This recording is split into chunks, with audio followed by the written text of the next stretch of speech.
Om Shanti. So this is the second message which Dadi had received on 18th of January 1969. हम अव्यक्त मुरली revision कर रहे हैं. Let's understand what Baba is saying in his next message. So दादी कहते हैं, आज जब मैं वतन में गई तो बाप दादा हम सभी बच्चों का स्वागत करने के लिए सामने उपस्थित थे. ठीक है, वतन में दादी गए हैं और बाबा सभी बच्चों का स्वागत करने के लिए उपस्थित है. सो दिस शोज कि वहाँ सभी बच्चे इमर्ज रूप में थे. ओके, और जैसे ही मैं वहाँ पहुँची तो जैसे साकार रूप में दृष्टि से याद लेते थे वैसे ही अनुभव हुआ, लेकिन आज की दृष्टि में विशेष प्रेम के सागर का रूप इमर्ज था. तो जैसे साकार रूप में दृष्टि देते थे वैसे ही सूक्ष्म वतन में भी दे रहे थे, वैसा ही अनुभव हो रहा था. लेकिन क्या चेंज था? विशेष प्रेम के सागर का रूप इमर्ज था. ठीक है, एक एक बच्चे की याद नैनों में समाई हुई थी. तो दिस शोज के our eyes are not just cameras, they are also transmitters. हमारे आंखों से सबसे ज़्यादा एनर्जी रेडिएट होती है. ठीक है, what we are feeling, what we are thinking, वो हमारे आंखों से डायरेक्टली रेडिएट होता है. जैसे हम किसी से आई कांटेक्ट करते हैं मैक्सिमम लेवल पर एनर्जी एक्सचेंज होती है. इसीलिए बाबा कहते हैं कि सबके मस्तक में सितारे को देखना चाहिए. आंखों में देखने से इम्प्योरिटी भी एक्सचेंज हो जाती है. बिकॉज संसार में ज़्यादातर लोग क्या है, इम्प्योर हैं. देयर थॉट प्रोसेस, देयर वो जो भी सोचते हैं, वो जो भी करते हैं, सब क्योंकि ज्ञान नहीं है तो उनको इम्प्योरिटी है. और आंखें क्या है, they are a kind of transmitter और रिसीवर ऑफ एनर्जी. इसीलिए बाबा कहते हैं मस्तक में आत्मा सितारे को देख के बात करो, आंखों में देख के बात नहीं करना चाहिए. ठीक है, when you look at someone with a certain thought or emotion like love, anger or peace, your facial muscle, pupil and micro expressions carries that vibrations, and other person eyes and brains pick up these signal instantly faster than the words. When Baba gives drishti, the eyes become channel of the trance for transmitting peace, love, power and vibration. जब बाबा दृष्टि देते हैं, सो दृष्टि से वो हमें शक्ति भरता है. ओके, वो हमारे अंदर जैसे नियम है ना, अव्यक्त बाप दादा जो भी आते तो पहले बच्चों को दृष्टि देता है. एक्चुअली वो हमें शक्तियाँ भर रहे होते हैं. इसीलिए हमें बाबा के रूम में जा कर के दृष्टि लेनी चाहिए. ठीक है, हम जब अव्यक्त वतन में जाते हैं और वहाँ जाके योग करने की कोशिश करते हैं तभी भी दृष्टि लेनी चाहिए. एक्चुअली बाबा की भाषा क्योंकि मौन है, वर्ड्स में वो हमारे लिए आता है, बट एक्चुअली दृष्टि से हमारे अंदर वो सारी शक्तियाँ, वो सारा ज्ञान फीड करके जाता है, वो सब भर के जाता है जो हमें चाहिए होता है. ठीक है, हर आत्मा की स्थिति के अनुसार. सो बाबा बेसिकली दृष्टि से पावर्स हमें भरते हैं. ओके, तो हमें आगे से हमेशा ध्यान रखना है, इस सृष्टि में किसी भी व्यक्ति से आई कांटेक्ट ना करें. आप उनको एज अ सोल देखें, पॉइंट ऑफ लाइट देखें, क्योंकि यहाँ सभी आत्माएं डिग्रेडेड है. ठीक है, कोई भी एलिवेटेड सोल नहीं है एक्सेप्ट हम ब्राह्मण्स के. कोई भी आत्मा फुल्ली चार्ज नहीं है. इसीलिए हमें बाबा से डायरेक्टली कनेक्टेड होना चाहिए, बाबा को हमें देखना चाहिए. और इन सभी आत्माओं को हम सितारा देखें तो हमसे एनर्जी ट्रांसमिट होगी उस आत्मा को, उनकी एनर्जी हमारे अंदर नहीं आएगी. ठीक है, आगे दादी ने कहा कि बाबा ने कहा याद तो सभी बच्चों ने भेजी है, लेकिन इसमें दो प्रकार की याद है. कई बच्चों की याद अव्यक्त है और कईयों की याद में अव्यक्त भाव के साथ साथ व्यक्त भाव भी मिक्स है. ठीक है, 75% बच्चों की याद अव्यक्त थी और 25% की याद में मिक्स था. बेसिकली आधे बच्चे तो 75% बच्चे उन्हें आत्मा की तरह याद कर रहे थे कि कि अव्यक्त वतन में याद करना कि हमारे पिता हैं, लेकिन 25% बच्चों की याद मिक्स थी, क्योंकि घर में जो सबसे बड़े पिता थे उन्होंने शरीर छोड़ा था, अब उनका पार्ट यहाँ से ख़त्म हो गया, तो वो देहधारी की भी उन्हें याद आ रही थी, तो इसीलिए बाबा कह रहे 25% बच्चों की याद मिक्स थी। ठीक है, अव्यक्त रूप में याद करना इज़ ओके, कि हम उन्हें फरिश्ता देख रहे हैं, वो आत्मा है उनकी, बाबा भी उसी तन में बैठते हैं। ठीक है, इसे कहते हैं अव्यक्त याद। व्यक्त शरीर को याद नहीं करना होता, लेकिन बाबा कह रहे हैं 25% बच्चों की याद मिक्स थी। फिर बाबा ने सभी को स्नेह और शक्ति भरी और दृष्टि देते हुए गिट्टी खिलाई। तो गिट्टी खिलाना और दृष्टि देना, दोनों चीज़ें एक साथ करी। बेसिकली यहाँ गिट्टी खिलाना इज़ लाइक पावर भरना, और ऊपर वतन में इमर्ज करके आत्माओं को गिट्टी खिलाना इज़ लाइक पावर भरना। ठीक है, आगे बाबा कहते हैं फिर एक दृश्य इमर्ज हुआ। दादी ने बताया क्या हुआ, आगे एक दृश्य इमर्ज हुआ। क्या देखा, सभी बच्चों का संगठन खड़ा था और ऊपर से फूलों की वर्षा हो रही थी। बिल्कुल चारों ओर फूलों के सिवाय और कुछ देखने में नहीं आ रहा था। ठीक है, ये एक फ्यूचर का सीन भी हो सकता है, लेकिन बाबा ने इसके बारे में कुछ और बताया। बाबा ने कहा बच्ची, बाप दादा ने स्नेह और शक्ति तो बच्चों को दी ही है, लेकिन साथ साथ दिव्य गुणों रूपी फूलों की भी वर्षा शिक्षा के रूप में बहुत की है। ठीक है, बेसिकली बाबा ने जो हमें गुण भरे, वो जो शक्तियां हमें भरी, वो एक इमेज के रूप में बाबा ने दिखाई। ठीक है, कि फूलों की वर्षा हो रही है, बाबा कई बार कहते हैं मोतियों से श्रृंगार कर रहे हैं। ठीक है, लेकिन एक्चुअली वो हमारे अंदर नीचे गुणों से श्रृंगार कर रहे होते हैं, और उस श्रृंगार को वो एक इमेज में कन्वर्ट करके दिखाने की कोशिश करते हैं। यहाँ पे बाबा हमें सबसे पहले दिव्य गुणों से भरते हैं, हमें शक्ति से भरते हैं, स्नेह से भरते हैं। तो उसका ही बाबा ने ऊपर चित्र दिखाया, जैसे फूलों की वर्षा हो रही थी। बाबा यहाँ बता रहे हैं साथ साथ दिव्य गुणों रूपी फूलों की वर्षा शिक्षा के रूप में भी बहुतों की है, परंतु दिव्य गुणों की शिक्षा को हर एक बच्चे ने यथाशक्ति ही धारण किया है। सो ये जो दिव्य गुण है, ये हमारे अंदर यथाशक्ति ही धारण है। दिव्य गुण मतलब देवताओं जैसे गुण, एक धैर्यता हो हमारे अंदर, कामनेस हो, रिएक्टिव ना हो हम चीज़ों को लेकर के, ठहराव हो, थोड़ी समझ हो, चीज़ों को समझने का हमारा तरीका अलग हो। ठीक है, उसे दिव्यता कहते हैं। एक हम इंस्टेंटली रिएक्शन ना देने वाले हो, हम थोड़े मेच्योर हो। ठीक है, इन सबको कहते हैं दिव्य गुण। सभी तो मेच्योर नहीं होते, राइट। कोई भी बात होती है तो सेंटर पे भी यदि कोई बात होती है तो हमें सबसे पहले मैच्योर होना चाहिए। ठीक है, कि ओके हम बड़े बन जाते हैं, हमें ऐसा रिएक्शन देना चाहिए। वो जो दिव्य गुण है हर एक बच्चे में यथाशक्ति है, मतलब जिसकी जितनी कैपेसिटी है उसने उतने धारण किए हैं। ठीक है, सब में सेम नहीं है। आगे बाबा ने क्या कहा, इसके बाद बाबा ने फिर दूसरा दृश्य दिखाया। तो एक इमेज क्लियर हुई, ऊपर से फूलों की वर्षा हो रही थी। बाबा ने यहाँ बताया कि आप में स्नेह और शक्ति तो भरी है, लेकिन दिव्य गुण सबने अपनी कैपेसिटी के अनुसार धारण किए। ठीक है, और बाबा ने जो हमें शक्तियाँ भरी, स्नेह भरा, और जो हमारे अंदर दैवी गुण है, तो उसको एक इमेज के अंदर कन्वर्ट करके दिखाया कि चारों तरफ से हम पर फूलों की वर्षा हो रही है। ठीक है, तो योग में बैठ के इस चीज़ का अभ्यास करें कि वतन में चारों तरफ से हम पर फूलों की वर्षा हो रही है। बाबा का स्नेह, बाबा की शक्तियाँ, और बाबा द्वारा हमारे अंदर दिव्य गुण भरे जा रहे हैं। ठीक है, इसके बाद दूसरा दृश्य शुरू होता है, जहाँ पे बाबा ने कहा 3 प्रकार के गुलाब के फूल थे। एक लोहे का था, ठीक है, एक हल्का पीतल का, ब्रास का, तीसरा रियल गुलाब था। 3 प्रकार के फूल दिखाए। तो बाबा ने कहा बच्चों की रिजल्ट भी इसी प्रकार की है। बेसिकली वो हमारी रिजल्ट बता रहे हैं कि हमारे जो भी गुण है, हमारे जो व्यवहार है, हम बच्चे 3 कैटेगरी के बच्चे हैं। ठीक है, अब हम चेक करें कि हम कौन सी कैटेगरी में आते हैं। तो आगे बाबा ने कहा जो लोहे के फूल हैं, यह बच्चों के कड़े संस्कार हैं।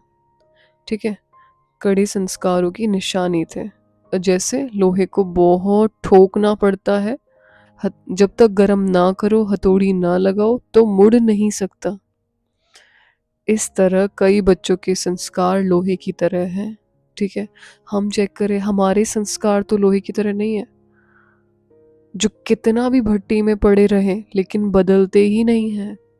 ठीक है, हम उन बच्चों में से तो नहीं आते जिन्हें बहुत समय हो गया लेकिन हमारे संस्कार ही परिवर्तन नहीं हुए। ठीक है, हमारे अंदर कोई चेंजेस ही नहीं आ रहे और हमारा स्वभाव बिल्कुल बदल ही नहीं रहा। तो चेकिंग करें अपनी। बाबा ने कहा दूसरे हैं जो मोड़ने से व मेहनत से कुछ बदलते हैं। ठीक है, जिन्हें अगर समझा दिया जाए तो वो बदलने की कोशिश करते हैं। और तीसरे क्या बताया, जो नेचुरल ही गुलाब है।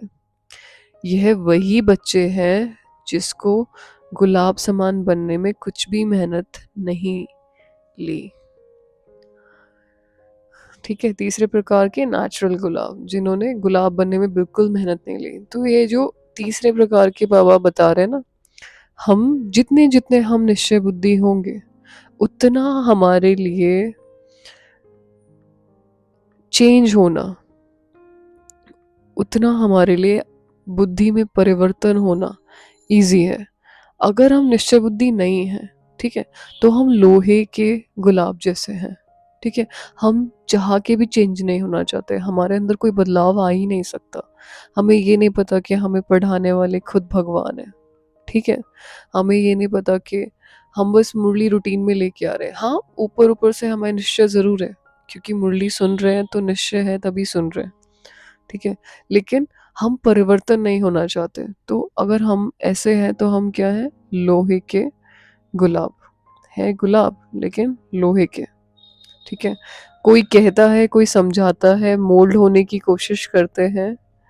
ठीक है, तो हमें पीतल के गुलाब। ठीक है, और कोई कुछ कहे ना कहे, नेचुरली हम अपने अंदर परिवर्तन अपने आप लाने की कोशिश करते हैं, या नेचुरली हम ब्यूटीफुल हैं। ठीक है, बाबा जो ज्ञान सुना रहे हैं हम उसे धारण करने की पूरी कोशिश कर रहे हैं, हमें उनके सुनाए हुए हर ज्ञान पे निश्चय है। तो हम क्या है, ओरिजिनल रोज़ फ्लावर, जिसको जैसे बेंड किया जाए वैसे बेंड हो जाता है, जिसकी खुशबू चारों तरफ फैलती है, जो कभी किसी के बैड ब्लेसिंग्स को कलेक्ट नहीं करते, हमेशा लोग उनके लिए दुआएं देते हैं, किसी से उनके संस्कारों की टक्कर नहीं होती।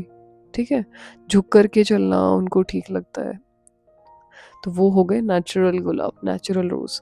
तो हाँ, तीनों में से अपनी चेक करें कि हम किस प्रकार के गुलाब हैं। ठीक है, आगे बाबा कहते हैं कि ऐसे सुनाते सुनाते बाबा ने रियल गुलाब के फूल को अपने हाथ में लिया और उठाकर थोड़ा घुमाया, घुमाते ही उसके सारे पत्ते गिर गए। ठीक है, रियल गुलाब तो होता ही है ना, बहुत इजी, अगर उसके पत्ते तोड़े जाएं तो इजीली टूट जाते हैं। तो बाबा ने पत्ते गुलाब को घुमाया और सारे पत्ते गिर गए। ठीक है, सिर्फ बीच में बीज बीज रह गया। तो बीच में उसके एक बीज होता है, छोटी सी डंडी, वो रह जाती है। तो बाबा ने बोला, देखो बच्ची, जैसे इतने पत्ते कितना जल्दी और सहज ही अलग हो गए, ऐसे ही बच्चों को ऐसा पुरुषार्थ करना है जो एकदम फट से पुराने संस्कार, पुराने देह के संबंधियों रूपी पत्ते छट जाएं और बीज रूप अवस्था में स्थित हो जाएं। ठीक है, अगर हम थोड़े इजी होंगे, थोड़े सरल स्वभाव के होंगे, ठीक है, हम रियल रोज होंगे, तो हमारे पुराने संस्कार, पुराने देह के संबंधियों के प्रति मोह सब एकदम से छट जाएगा। तो आपने ये देखा कि बाबा के अनुसार रोज के पत्तों से रोज की सुंदरता नहीं है, बाबा के अनुसार वो एक आर्टिफिशियल सुंदरता है। बाबा को वो बीज उसका अच्छा लगा, बाबा कह रहे हैं वो बीज रूप अवस्था आपको बतानी है। जबकि हम क्या करते हैं, हम रोज पेटल्स को यूज करते हैं, राइट, और जो उसके अंदर जो बीज होता है तो उसको हम सब फेंक देते हैं। पूजा में, जोत में भी ऐसे ही किया जाता है। बाबा ने क्या किया, बाबा ने जो गुलाब की पत्तियां थी वो सारी झाड़ दी, उसके बाद जो बीज बचा उसको दिखाते हुए कहा कि बीज रूप अवस्था में स्थित हो जाओ। ठीक है। तो ये भी एक बहुत बड़ी उनकी सोच दिखाती है कि उनका पर्सपेक्टिव दुनिया को लेकर के, चीज़ों को लेके बहुत अलग है। ठीक है। रोज़ के अंदर हम सबसे ज़्यादा सुंदर उनकी पेटल्स को देखते हैं। बाबा के लिए पेटल से ज़्यादा इम्पोर्टेंट है उसके अंदर का बीज। तो कहते हैं वो बीज रूप अवस्था ज़रूरी है। ठीक है। तो बीज रूप अवस्था अभी कैसे होगी? जब पुराने संस्कार खत्म होंगे, पुराने देह के संबंधियों से मोह खत्म होगा, डिटैचमेंट आएगी। ठीक है, तब हमारी बीज रूप अवस्था होगी। अगर इन दोनों में कोई भी चीज़ में हम फंसे हुए हैं तो हम उसमें से अपनी बुद्धि को निकाल लें। उनका ध्यान रखने के लिए कोई मनाही नहीं है। ठीक है, लेकिन मोह नहीं फंसा होना चाहिए। बुद्धि कुछ ना कुछ प्रैक्टिसेस करती रहे तब जाके बीज रूप अवस्था होगी। ठीक है, हमें ये बात तो सच्ची है ना कि हम एक्चुअली हैं सोल्स, और सभी अलग अलग सोल्स हैं और सभी अपना अपना पार्ट बजा रहे हैं। यहाँ पे हमें किसी से कोई सुख भी नहीं मिलने वाला है, सब क्योंकि हिसाब बराबर करने आए हुए हैं। ठीक है, अगर कोई शरीर छोड़ दे तो वो कभी लौट के भी नहीं आने वाला है, उनका हमसे हिसाब खत्म, आत्मा चली जाएगी।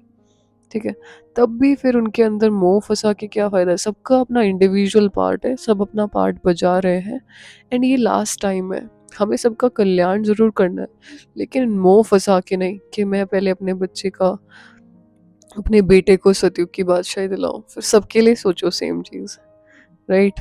तो बीज रूप अवस्था बनाने की तैयारी करनी है, जिसके लिए पुराने संस्कार खत्म करने हैं, जो कि खत्म होंगे अच्छे योग से। ठीक है, और देह जो पुराने देह के संबंधियों से बुद्धि हटेगी कैसे? जब बुद्धि कहीं सही जगह बिजी रहेगी, जब किसी पुरुषार्थ में बिजी रहेगी, कुछ श्रेष्ठ कर्म में बिजी रहेगी, तब।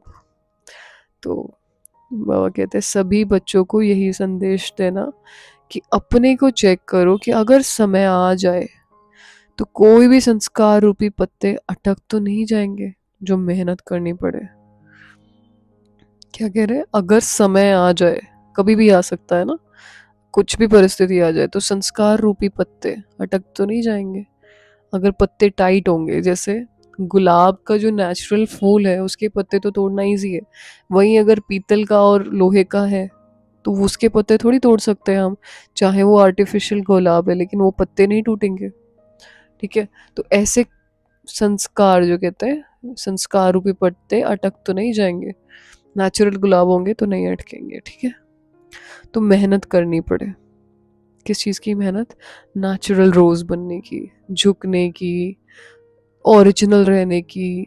ठीक है, नेचुरल का मतलब क्या है यहाँ पे? नेचुरल गुलाब मतलब आपको खुद को नेचुरल रहना है, कुछ भी आर्टिफिशियल बिहेवियर करना ही नहीं है, किसी को दिखाने के लिए कोई व्यवहार में परिवर्तन नहीं। ठीक है, be you whatever you are, and you are a beautiful soul. आप जैसे हो वैसे रहो, कुछ भी आर्टिफिशियल करने की ज़रूरत नहीं है, बस और कोई चीज़ पे ज़्यादा टेंशन नहीं देना है। बाबा कहते हैं you are naturally beautiful. Problem तब होती है जब आप आर्टिफिशियल चीज़ों में जाते हो।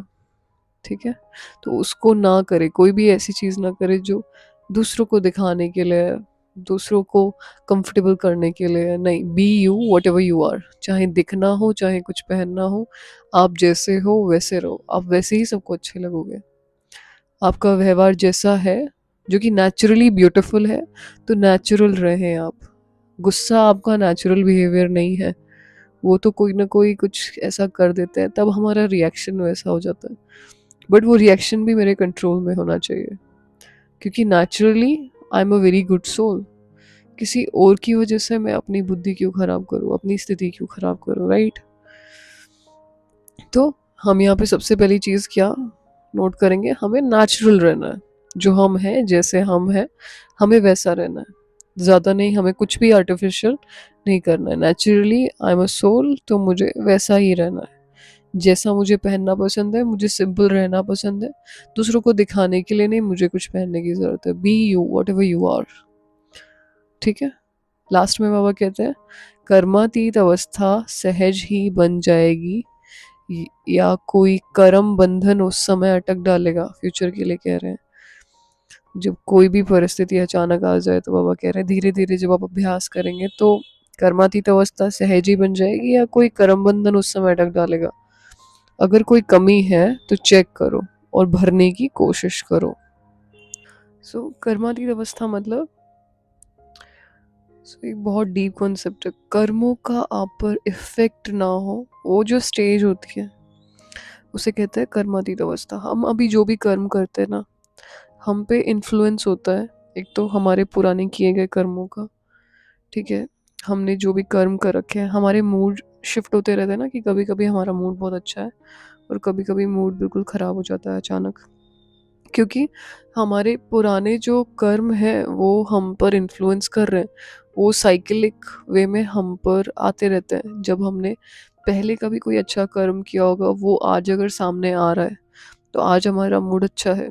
ठीक है, अगर कुछ बहुत बुरा किया है और वो आज मेरे सामने आ रहा है, तो वो आज मेरा दिमाग पूरे दिन बहुत ख़राब रहेगा। ठीक है, तो इसे कहते हैं कर्मों का हम पर प्रभाव रहता है। नहीं चाहते हुए भी हम कभी कभी कुछ ऐसा कर देते हैं जो हमें नहीं करना चाहिए। बट बाबा कहते हैं अगर आप स्मृति में रहेंगे ना कि आप हैं कौन, और आपको पता रहेगा आप एक पिता की संतान है, और आप ये अगर अभ्यास कर रहे हैं कि मैं आत्मा मास्टर सर्वशक्तिवान हूँ, तो इन चीज़ों का इन्फ्लुएंस आपके ऊपर से कम हो जाता है। पुराने कर्मों का इन्फ्लुएंस आपके ऊपर से कम हो जाता है। अगर हम सुदर्शन चक्रधारी हैं, तभी भी हमारे पुराने कामिक पैटर्न्स का इन्फ्लुएंस हम पे उतना नहीं होता जितना होना चाहिए। ठीक है, तो बाबा कोई भी अगर प्रैक्टिस बताते हैं उसके पीछे बहुत बड़ा लॉजिक होता है। ठीक है, धीरे धीरे हम एक बैलेंस बनाते हुए अपने सारे कर्मों को सेटल कर रहे होते हैं। ठीक है, या तो हम भुगत के करते हैं, भोग के, या तो हम योग द्वारा, दो ही तरीके हैं कर्मों को चुकतू करने का। या तो हम परेशान रह करके भोग के उसको इक्वल कर रहे होते हैं, या तो हम योग लगाते हैं उसकी वजह से वो इक्वल हो रहा होता है। ठीक है, तो चेकिंग करें हम योग द्वारा पुरुषार्थ अच्छा करते हुए वो चीज़ को ख़त्म कर रहे हैं और कर्मातीत अवस्था के करीब आ रहे हैं, या तो हम परेशान रह के भुगत के उन कर्मों को इक्वल कर रहे हैं। ठीक है, और अगर हम बीच बीच में प्रैक्टिस कर रहे हैं कि मुझे दिन में 21 टाइम स्वदर्शन चक्र घुमाना है, या मुझे दिन भर में 108 बार मैं आत्मा मास्टर सर्वशक्तिवान हूँ ये स्वमान का अभ्यास करना है, बुद्धि अगर बिजी है इन सब चीज़ों में, तो पुराने कामिक पैटर्न्स का इन्फ्लुएंस हम पे से कम हो जाता है, पुराने विकर्मों का प्रभाव कम हो जाता है, और हम कर्मातीत अवस्था की तरफ धीरे धीरे बढ़ रहे होते हैं। तो यही बाबा कह रहे हैं, कर्मातीत अवस्था सहज ही बन जाएगी या कोई कर्म बंधन उस समय अटक डालेगा। क्या अटक डालता है कर्मातीत अवस्था बनने में? कर्म बंधन। कर्म पहले के जो किए हुए कर्म हैं हमारे, वो अटक डालते हैं। ठीक है, अगर कोई कमी है तो चेक करो और भरने की कोशिश करो। भरने की कोशिश में हम क्या कर सकते हैं? हम कर सकते हैं योग अभ्यास। ठीक है, हम अपना एक प्लान बना सकते हैं, जबकि हमने पहले वीडियो में भी बनाया। आई होप कि आप प्रैक्टिस कर रहे होंगे। हम एक हफ्ते का एक प्लान बना सकते हैं, मुझे इस पूरे हफ्ते में क्या क्या सामान का अभ्यास करना है, क्या क्या दिनचर्या में मुझे नया डालना है। ठीक है, उसके लिए हम एक सेपरेट वीडियो बना देंगे कि अपने प्लान्स कैसे बनाएं, कैसे प्रैक्टिसेस इम्प्रूव करें, कैसे स्व उन्नति के लिए पुरुषार्थ करें, ताकि लास्ट स्टेज में हमारी क्या कर्मातीत अवस्था हो जाए। और लास्ट स्टेज क्या अब भी होना चाहिए, क्योंकि अब भी लास्ट स्टेज है। ठीक है, अब इसे थोड़ा साइंटिफिक पॉइंट ऑफ व्यू से समझ लेते हैं कि जब दादी कह रही है आज मैं वतन में गई, तो बाप दादा हम सभी बच्चों का स्वागत करने के लिए सामने उपस्थित थे। तो ये एक मेडिटेटिव विजुअलाइजेशन की स्टेज है, when mind enters into a very calm state. जब दादी ऐसे वतन में ऊपर जाती है तो उनका जो माइंड है वो काम स्टेट में एंटर करता है, जहाँ पे alpha theta brain waves radiate होती है। The subconscious mind create a vivid imaginary. ठीक है, तो ये जो इमेजेस क्रिएट करता है, आत्मा शरीर से निकल के नहीं जाती थी दादी की बाहर, लेकिन हमारा subconscious mind vivid images create करता है। ठीक है, दादी का मैंने कहा था ना कि हमारा माइंड हम बहुत कम यूज़ कर पाते हैं। बहुत सारी ऐसी पावर्स हैं जो हम उसकी यूज़ ही नहीं कर पाते, केवल 1% माइंड या 1% ब्रेन हमारा एक्टिवेटेड है। दादी का सबकॉन्शियस माइंड उस टाइम पे एक्टिवेट होता था, जिस वजह से वो इमेजेस चेक कर पाती थी। जब हमारा सबकॉन्शियस माइंड एक्टिवेट हो जाएगा, ठीक है, कर्मों का हिसाब जब चुकतू होता है ना, तब हमारा सबकॉन्शियस माइंड परमानेंटली एक्टिवेट हो जाता है। ठीक है, हमारा सबकॉन्शियस माइंड क्यों एक्टिवेटेड नहीं है अभी? क्योंकि हमारे ऊपर कर्मों का इन्फ्लुएंस है एक तरह से। ठीक है, और दादी को क्या विशेष वरदान था उनके अच्छे कर्मों की वजह से, उनकी ब्लेसिंग्स की वजह से, कि वो वतन में जा कर के इमेजेस देख पाती थी। ठीक है, अभी भी जो संदेश लेके आते हैं उनको उनके किसी श्रेष्ठ कर्म की वजह से स्पेसिफिक चीज़ मिली हुई है कि उनका वो माइंड एक्टिवेट हो जाता है उस टाइम पे। ठीक है, the presence of Baba represents the activation of divine archetype in mind, which neuroscience calls the higher order projection of love and security. Okay, दूसरी लाइन में दादी कहते कि जैसे मैं पहुंची तो साकार रूप में दृष्टि से याद लेते थे वैसे ही अनुभव हो रहा था, लेकिन आज की दृष्टि में विशेष प्रेम के सागर का रूप इमर्ज था। तो यहाँ पे जो दृष्टि वर्ड है वो न्यूरो इमोशनल ट्रांसमिशन है। दृष्टि इज़ वेरी पावरफुल चीज़। एक चीज़ और, दृष्टि से ही सतयुग में बर्थ होता है ना, तो दृष्टि से बहुत ज़्यादा एनर्जी ट्रांसमिट होती है, हमने पहले भी समझाया। दृष्टि is a very powerful thing. ठीक है, इसीलिए किसी को देखने से पहले हमेशा अटेंशन दो कि मुझे उसे सोल ही देखना है, वरना उसकी एनर्जीज मुझ में, जो भी उनका थॉट प्रोसेस होगा वो मुझ में ट्रांसमिट होगा। संसार में किसी को देखते हुए भी नहीं देखना, ऐसे बाबा कहते हैं ना, वो इसीलिए कहते हैं कि सबके मस्तक में देखो। उनको नहीं पता चलेगा कि आप उनके मस्तक में देख रहे हो, लेकिन आपको डिटैचमेंट रखनी है उनसे, आपको उनके मस्तक में ही देखना है। तो ये आदत धीरे धीरे तब बनती है जब हम सोल कॉन्शियस होने के लिए खुद प्रैक्टिसेस कर रहे होते हैं। आगे, when you visualise receiving love gaze your brain releases oxytocin.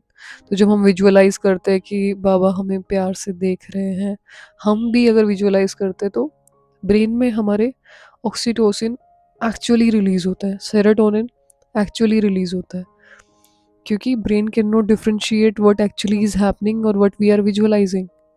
Okay, so that's why it feels like an ocean of love. Your nervous system literally shifts into a state of safety and expansion. ठीक है, आगे बाबा कहते हैं कि एक एक बच्चों की याद नैनों में समाई हुई थी। बाबा के नैनों में एक एक बच्चे की याद समाई हुई थी। तो यहाँ पे brain has a mirror neuron system, it can stimulate and hold the presence of others also. ठीक है, फीलिंग दैट बाबा remember each children is equal to the an experience of universal connection. बाबा was universally connected with everyone. ठीक है, where consciousness goes beyond the limited self and feels collective inclusion. Okay, next point है, याद तो सभी बच्चों ने भेजी है, लेकिन दो प्रकार की याद मिक्स है। 75% की अव्यक्त याद है, 25% लोग की याद मिक्सड है, वो व्यक्त को भी याद कर रहे हैं। तो थॉट्स हैव डिफरेंट फ्रिक्वेंसीज। याद मिक्स होना मतलब सबकी फ्रीक्वेंसी का लेवल अलग होता है। जो अव्यक्त बाबा को याद कर रहे हैं उनकी थोड़ी फ्रीक्वेंसी अलग होगी, लेकिन जो साकार ब्रह्मा को याद कर रहे थे ना, उनकी फ्रीक्वेंसीज अलग होगी। Okay, a pure subtle thought is equal to अव्यक्त, जिससे कोहेरेंट ब्रेन वेव्स होती है, जिसमें काम हर्ट राइम्स होती हैं। और एक मिक्स थॉट में क्या होगा, अव्यक्त प्लस व्यक्त। तो दोनों था, बाबा ने ये नहीं कहा कि उनकी याद अव्यक्त नहीं थी, लेकिन उन्होंने कहा मिक्स्ड थी, व्यक्त भी था उसमें। तो स्कैटर्ड लेस पावरफुल वाइब्रेशंस। तो research in brain heart coherence shows the clarity of intention makes transmission stronger. क्या चीज़ है यहाँ पे, clarity of intention is very important. हम बाबा की याद में बैठते हैं तो इंटेंशन क्या है ना, क्लैरिटी होनी चाहिए। माताओं के लिए बाबा क्यों कहते हैं कि वो बहुत भावना वाली होती हैं, या सबसे ऊंचा पद यहाँ माताएं प्राप्त करेंगी, या बिकॉज वो तो एजुकेटेड भी नहीं होती, फिर क्यों। हम तो यहाँ पे सारी चीज़ों का हमें साइंस पता है, योग के पीछे हमें सब पता है कि कैसे योग लगना चाहिए। ठीक है, लेकिन फिर भी बाबा कहते हैं माताएं भावना वाली होती हैं, क्योंकि ना उनकी जो इंटेंशन है ना योग करने के पीछे वो बहुत प्योर होती है। वो बाबा को बिल्कुल ऐसा ट्रीट करते कि वो उनके हैं। बाबा मेरा बाबा। माताओं को बस ये चीज़ बोलनी आती है, मेरा बाबा। उन्हें नहीं ज़्यादा चीज़ें समझ आती। ठीक है, वो दिल से उनको अपना मानते, वो दिमाग नहीं चलाते अपना। ठीक है? बहुत प्यार से वो उन्हें याद करते हैं। हमेशा कुछ लेने के लिए नहीं उन्हें याद करते हैं, बस प्यार से उनको याद करते हैं। कोई पीछे डिज़ायर्स नहीं होती कि आप ये ठीक कर दो, वो ठीक कर दो। बट अगर वो योग में बैठ रहे हैं तो वो बहुत क्लैरिटी के साथ बैठते हैं कि नहीं, बस मेरा बाबा मुझे याद करना है उनको, मेरा बाबा आया है, मेरा बाबा। सो दिस शोज़ कि उनके इंटेंशंस में कितनी क्लैरिटी होती है, जिससे ट्रांसमिशन स्ट्रोंगर हो जाता है। Okay, heart brain coherence. So this is the reason कि प्योर दिल का, साफ सच्चे दिल का होना कितना ज़रूरी है। फिफ्थ लाइन में बाबा क्या कह रहे हैं? बाबा ने सभी को स्नेह और शक्ति भरी दृष्टि देते गिट्टी खिलाई। तो जो गिट्टी खिलाना है वो एक सिम्बॉलिक एनर्जी नरिशमेंट है। Just like food nourishes the body, loving attention nourishes the nervous system. ठीक है? ऊपर गिट्टी खिलाने से नीचे तो पेट नहीं भरेगा, लेकिन that affects our nervous system. Loving attention nourishes the nervous system. ठीक है? लेकिन कई बार ऐसे भी एग्जाम्पल्स हुए हैं, कई ऐसे भी एक्सपीरियंसेस हुए हैं कि बाबा ने ऊपर भोग खिलाया, ठीक है, और नीचे बच्चों को सच में लगा कि हमारा पेट भरा हुआ है। और इवन मुझे लगता है फ्यूचर में भी ऐसा ही कुछ हो सकता है, क्योंकि अन्न को लेकर के तो बहुत परेशानी होगी। जिन बच्चों की बुद्धि क्लियर होगी, जो थोड़ा अटेंटिवली अव्यक्त वतन को एक्सपीरियंस कर पाते होंगे, वो लोग वतन में भोजन खाएंगे और उन्हें नीचे किसी भी तरह की कोई परेशानी नहीं होगी। ठीक है? क्योंकि फ्यूचर में तो बहुत ज़्यादा चीज़ें अजीब होंगी, पीने को पानी भी नहीं होगा, फेमन होगा, या कई चीज़ें जो अभी हम सोच भी नहीं पाते हैं। ठीक है? तो जिनकी बुद्धि थोड़ी क्लियर होगी वो लोग वतन में जा कर के ये एक्सपीरियंस कर पाएंगे। तो जो बाबा यहाँ पे पहले से ही बता रहे हैं, ठीक है, गिट्टी खिलाई। तो इसको अगर साइंटिफिक टर्म में देखें तो साइकोलॉजिकल अट्यूनमेंट, तो इट बूस्ट्स रिजाइलेंस, इम्यूनिटी और इनर स्ट्रेंथ। तो ऐसा नहीं लगता कि हमने खाया नहीं है, पर उस बात पे भरोसा होना चाहिए कि हमने ऊपर खाया है। ठीक है? नेक्स्ट सिक्स लाइन में फूलों की वर्षा का दृश्य। तो यहाँ पे flowers are the symbol of virtues. क्या? Flowers are the symbol of virtues. तो ऊपर हर चीज सिंबॉलिक होती है, कोई ना कोई चीज को बाबा समझाने की कोशिश कर रहे होते हैं। Showering of flowers is your brain perceives positive reinforcement. ठीक है? Psychologically this creates dopamine release, ठीक है, एंड्रोफिन, जिससे कि soul feels rewarded for its spiritual efforts. तो ब्रेन क्या रिलीज करता है? Motivation, joy. जब हम ये विजुअलाइज भी करेंगे ना, ऊपर से फूलों की वर्षा हो रही है, कोई ऐसी इमेजेस भी देखेंगे, तो उससे हमारे ब्रेन में डोपामाइन रिलीज होता है, एंड्रोफिन्स रिलीज होता है।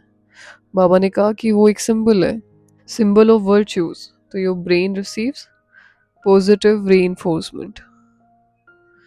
आगे बाबा थर्ड लाइन में कहते हैं 3 प्रकार के फूल, लोहे का, पीतल का और एक रियल गुलाब। सो iron rose is equal to rigid personality traits.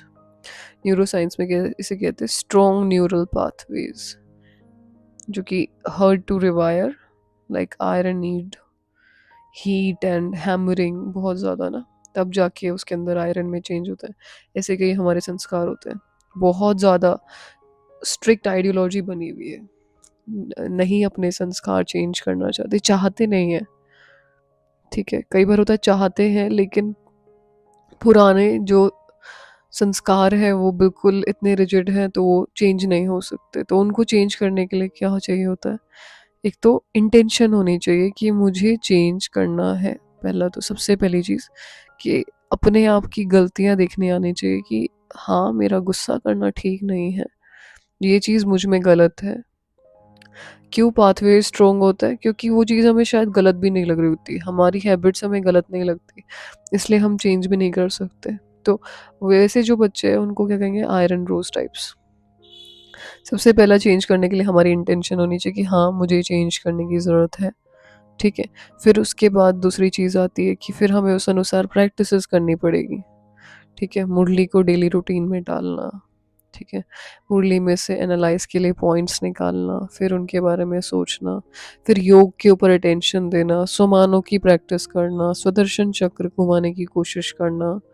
तब जा कर के हम थोड़े से सॉफ्ट होते हैं। इससे क्या हमारी ऑलरेडी हीटिंग हो जाती है, फिर बाबा उसे मोल्ड कर सकते हैं इजीली। ठीक है। दूसरा क्या बताया, जो ब्रास के रोज होते हैं पीतल के, तो वो सेमी फ्लेक्सिबल संस्कार वाले होते हैं, तो जो कि एफर्ट्स के साथ न्यूरोप्लास्टिसिटी हो जाती है, रीशेप कर लेते हैं। लेकिन उनको भी क्या चाहिए, उनको मन होना चाहिए चेंज करने का, उनको भी इंटेंशन होनी चाहिए चेंज करने की। बस इंटेंशन नहीं होती, मन ही नहीं करता चेंज होने का, तो चेंज नहीं हो पाते। ठीक है। अगर उन लोगों का मन होगा तो वो ईजिली चेंज हो जाएंगे, क्योंकि इतने भी कड़े संस्कार नहीं है। ठीक है। रियल रोज क्या होता है, नेचुरली वर्चुअस पर्सनालिटी। पता चलता है कि मेरे अंदर ये कमियां हैं, तुरंत चेंज होना शुरू हो जाते हैं। पता, ज्ञान मिला और ज्ञान से कंपेयर करा कि मेरे अंदर ये कमियां हैं, इजीली चेंज होना। तो ये माताओं में या जो फीमेल बॉडी में जो सोल्स होती है वो लोग के अंदर होता है, वो नेचुरली इजीली चेंज हो सकते हैं। ठीक है। ऐसा नहीं कि भाई नहीं हो सकते, बट समटाइम्स भाई, अगर कोई भाई तो वो लॉजिक ज़्यादा लगाते हैं, राइट।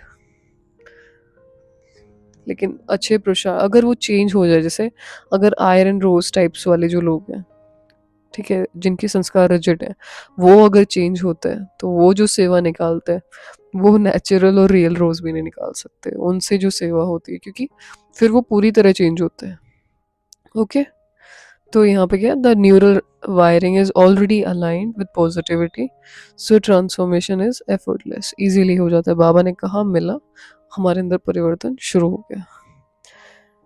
आगे बाबा कहते हैं गुलाब, बाबा ने रियल गुलाब के पत्ते घुमाकर गिरा दिए। लेट्स अंडरस्टैंड क्या इसका साइंटिफिक अर्थ है। तो petals are like layers of identity, जिसमें ईगो है, अटैचमेंट है, पास्ट हैबिट्स आती है। When the centre seed remains, it means reaching the core self, soul consciousness state. Psychologically, this is a disidentification, the ability to drop attachment quickly without inner resistance. क्या, ability to drop attachments एकदम से quickly, तो पुराने attachments जो है उन्हें second में ख़त्म किया। ठीक है। तो उससे क्या कहेंगे, रोज़ जो लेयर्स ऑफ आइडेंटिटी थी उनको एकदम से ख़त्म किया, और बीच में कोर क्या बच गया, रोज़ का जो सीड होता है वो। तो हम भी आत्मा क्या बन जाएंगे, बीज रूप अवस्था में पहुंच जाएंगे। आगे बाबा कहते हैं कि पुरुषार्थ यह करना है कि पुराने संस्कारों रूपी पत्ते सहज छट जाएं और बीज रूप अवस्था बन जाए। जैसे कि रोज पेटल्स को बाबा ने हटाया, तो this means reaching the zero point of consciousness. Zero point of consciousness, तो अभी हमारे पास बहुत सारी कॉन्शियसनेस होती है। ठीक है। सबसे पहले है हम बॉडीली कॉन्शियस हैं। ठीक है। हम बॉडी कॉन्शियस है, बॉडी कॉन्शियस, जो बॉडी कॉन्शियस होता है उसके अंदर बहुत सारी चीज़ें आती हैं। ठीक है। जैसे अगर हम कोई कपड़े पहन के घर से निकले तो रास्ते में हमारी बुद्धि में चलता है कपड़े तो ठीक है, कपड़े तो ठीक है, हम बार बार वो कपड़े ठीक करते हैं, हम दुपट्टा ठीक करते हैं, या हम अपनी कॉलर्स को ठीक करते हैं। ठीक है। तो फिलहाल हम किस कॉन्शियसनेस में, कि मैं ठीक लग रहा हूँ, वो हमारी कॉन्शियसनेस होती है। हम बिल्कुल बार बार अटेंशन दे रहे होते हैं, कुछ नया हमने पहना होता है तो बार बार अटेंशन जाता है। तो ठीक है, वो होता है काइंड ऑफ कॉन्शियसनेस। तो यहाँ हम, हमारा शरीर ठीक है, फेस ठीक है, बार बार बाल ठीक करना शीशा देख के, बार बार रास्ते में मोबाइल निकाल के कैमरा ऑन करके फेस देखना, that is a kind of body consciousness.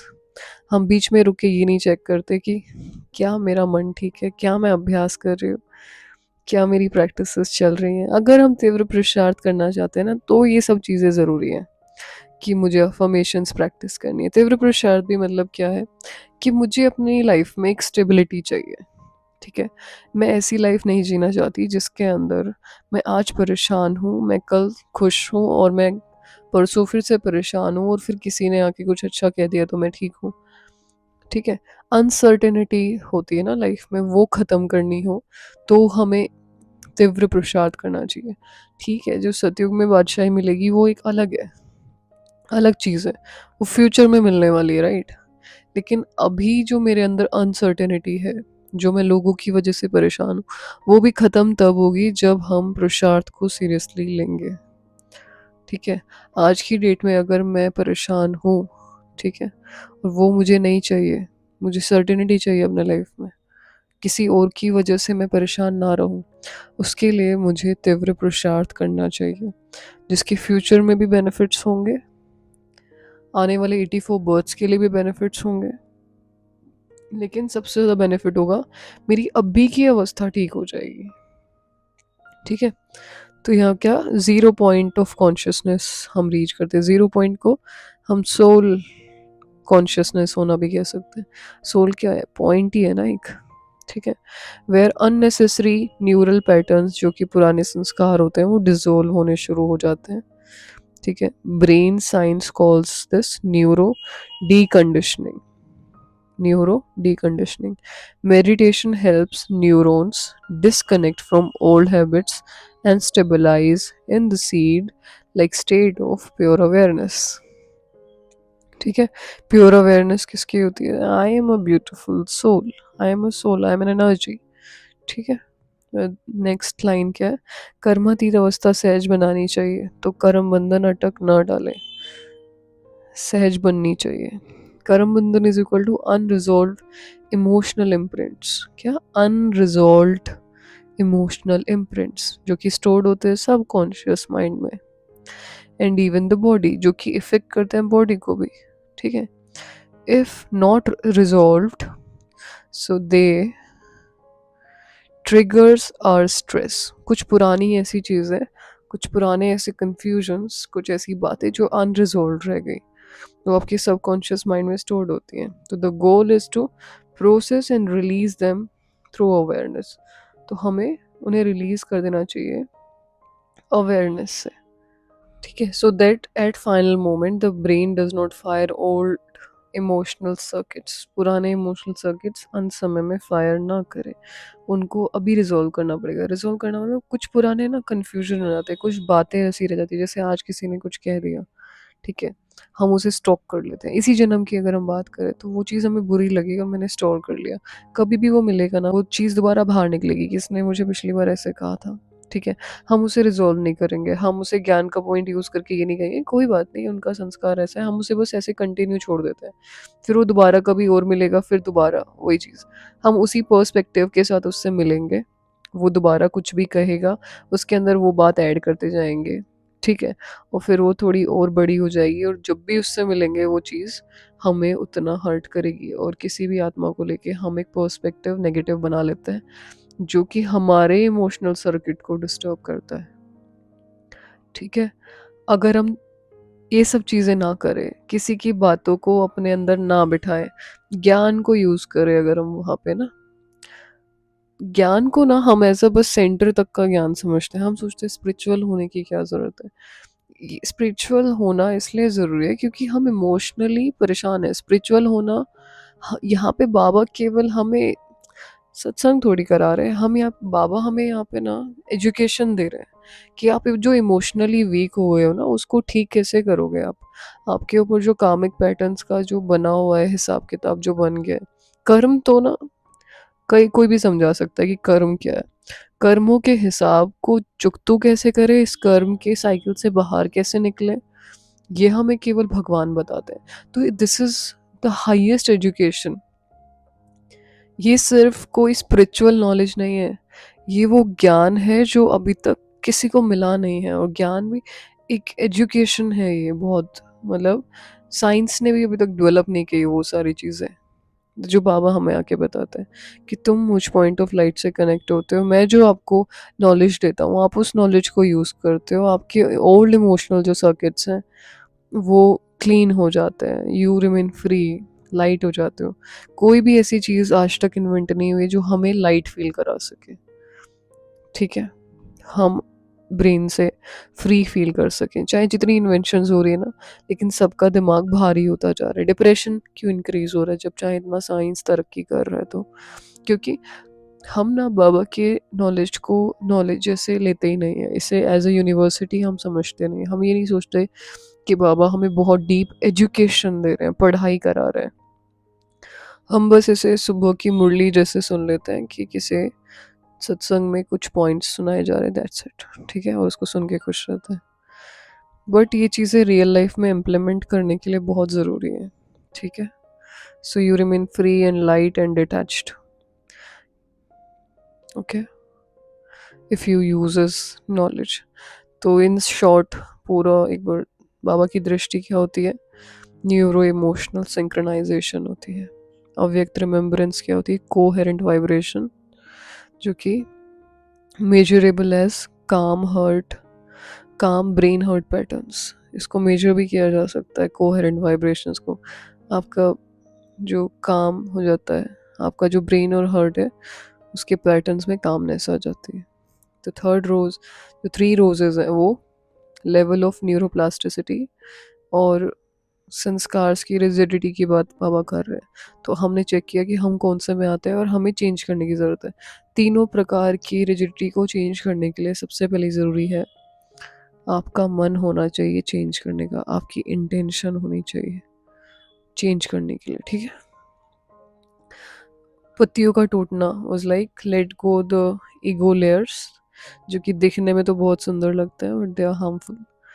Reaching the pure seed state, वो जो दिखने में बहुत सुंदर नहीं लगता but that is the seed state, the original state. Okay. Karma free, no subconscious triggers left. जो भी सबकॉन्शियस ट्रिगर्स हैं कुछ भी नहीं ऐसा बचना चाहिए हमारे अंदर जो हमें बॉदर कर रहा हो. ठीक है. Total mastery over neural and emotional patterns, कोई भी चीज़ की किसी पे भी डिपेंडेंसी ना हो. हम इतने काम, इतने पॉजिटिव, इतने पावरफुल होना कि कोई भी हमसे आके मिले तो उनको लगे that this soul is something different, this person is actually different, संसारिक नहीं है. उनकी आपके फेस पे कामनेस होनी चाहिए. तो उसको कहेंगे कि आप तीव्र पुरुषार्थी ब्राह्मण हैं. ठीक है. क्या हो, तीव्र पुरुषार्थी. तो ये हमें ना हिंदी के वर्ड्स ऐसे लगते हैं कि पता नहीं, तो बहुत ज़्यादा आध्यात्मिक है. ठीक है. लेकिन एक्चुअली ये बहुत ज़्यादा पावरफुल वर्ड्स हैं जो कि बहुत ज़्यादा ज़रूरी है. If you are calm, if you are beautiful, if you are peaceful. ठीक है. तो और अगर आप घर में कोई आ रहा है तो आप बहुत अच्छे से उनके साथ व्यवहार कर पा रहे हो, आप उन्हें सोल होकर देख रहे हो. ठीक है. तो बहुत सारी चीज़ें चेंज होती हैं. दैट इज़ कॉल्ड डिविनिटी, जो हमें अभी धारण करनी पड़ेगी. ठीक है. सो आपने समझा कि what is the scientific analysis. ये बाबा की एक बेसिक सा संदेश है लेकिन ये बहुत डीप है. अगर हम सारे संदेश पढ़ेंगे ऐसे, ठीक है, तो उन सब का बहुत डीप मीनिंग है. हम ऐसे ही बाबा के सारे जो संदेश हैं, जो भी अव्यक्त मुरली है, उन्हें कवर करने की कोशिश करेंगे. बट ऑल आई वांट कि आप अगर कवर तो कर रहे हो लेकिन प्रैक्टिसेस भी करो साथ में. अपने होमवर्क सेट करो कि आज के दिन मुझे क्या अभ्यास करना है. ठीक है. कि आज के दिन मैं क्या प्रैक्टिसेस करूँगी. तो उस अभ्यास के अंदर अपने कुछ डेली के, जैसे अगर आज की मुरली हमने सुनी तो आज हम क्या प्रैक्टिस कर सकते हैं कि मुझे इस टाइम पीरियड में क्या, I am a divine soul, मैं दिव्य आत्मा हूँ, ये प्रैक्टिस कर सकते हैं. ठीक है. कि मेरे अंदर ऑलरेडी वो डिवाइन संस्कार हैं. उसके बाद अगर 9 to 12 की बात हो रही है तो आप क्या प्रैक्टिस करेंगे कि मैं कर्मातीत आत्मा हूँ. क्या हूँ मैं? कर्मातीत आत्मा. ठीक है. तो मेरे ऊपर कोई भी कामिक पैटर्न पेंडिंग नहीं है, मैं ऑलरेडी फ्री हूँ. जब ये चीज़ें हम फ्यूचर वाली चीज़ें अभी अपने अंदर देखते हैं तो वैसी ही वाइब्रेशंस हमारे अंदर क्रिएट होनी शुरू हो जाती हैं जो फिर इंस्टिगेट करती हैं हमारे व्यवहार को कि आप तो कर्मातीत हो ना. सो उस अनुसार फिर हमारा आज का टाइम पीरियड चेंज होता है. ठीक है. ये नहीं कि मैं कर्मातीत होंगी, ऐसा नहीं अभ्यास करना चाहिए. मैं कर्मातीत हूँ, उससे धीरे अंदर आप चेंज, धीरे धीरे आपके अंदर चेंज होएगा. नेक्स्ट आप अभ्यास करते हैं कि I am emotionally strong, I am a powerful soul. ठीक है. ऐसे कह सकते हैं I am a powerful soul. Next आप कह सकते हैं I am a beautiful soul, ये कह सकते हैं. ठीक है. कि मैं बाबा की बहुत प्यारी बच्ची हूँ. I am a naturally I am naturally beautiful, I am a beautiful soul. तो ये 4 अभ्यास आप करें, जब तक आपको नेक्स्ट मुरली नहीं मिलती है आप इन्हें एक चार्ट पे लिख करके ये अभ्यास कंटिन्यू करें, ठीक है? और आप मुझे मेल भी कर सकते हैं कि आपके अभ्यास से आपको कुछ फ़र्क पड़ा नहीं पड़ा, आप कमेंट बॉक्स में भी बता सकते हैं। ओके, चलिए, thank you so much. Om Shanti, take care of yourself.